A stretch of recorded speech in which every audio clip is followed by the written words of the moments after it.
proud dungeon master moment. I just got home from my Dungeons and Dragons game tonight just a couple of minutes ago, and I have to share this with you all. Look, good combat and coming up with unique ideas for mechanics and fun bosses is great, but nothing, and I mean nothing, beats good story development and peak moments when it comes to the story, whether it's the main story that I've created or the character backstories that were given to me by my players when they made them.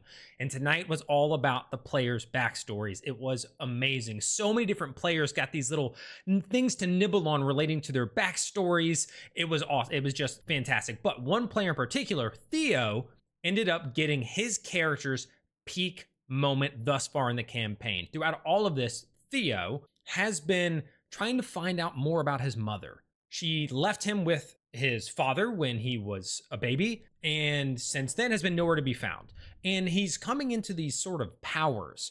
He's a dragon-marked monk, half-elf, and, you know, his eyes are flaring green, and he's able to sometimes produce breath weapons and things like that. And he's trying to find all these things out. There's been all these clues, and they've discovered these things that just almost leave even more mystery. Like, wait, that doesn't make sense. How could that be? How could his mother have been seen 200 years ago in the court of a king? Like, this isn't... And they've been through so much. This campaign's been a year long. They've fought hard. They've lost people. They've been through the ringer. And throughout all of this, his character has been trying to find out who is his mother. Is she still alive? What is going on? Part of this was them... As he continues to ask about it, whenever he gets a chance to talk to somebody, it's, hey, can you tell me more about this? Do you know about this? And he was basically through the king of Brelwyn, which is the capital city of Andarath in my homebrew world. I'm not going to get into all the lore of that. Maybe in another video if you want it, let me know in the comments. They're in good standing. So he said, hey, could you get me in front of the king of Eklundia, the Elven king? And he's like, sure, I can do that. So they traveled there today, and the king basically meets with them and is like, all will be explained, and guides him to a room where they open the door, and the moon is perfectly set outside of this window, casting light in on what looks like the frame of a woman with long brown hair that fits the description of Theo's mother. And she looks at him and says, hello, Theodore.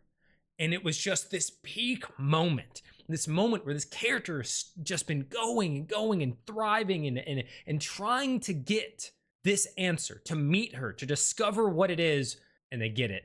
And that was amazing for everybody to be there and to be a part of it. Not only that, but there were questions answered, but more questions made. And there were all these sorts of things that were alluded to that the players haven't even picked up on yet. And I'm excited to see when those moments happen, when what she said, oddly at that one point, finally makes sense. I love the player or character-driven stuff injected into my veins. I want more. And if you're a nerd like me, consider following.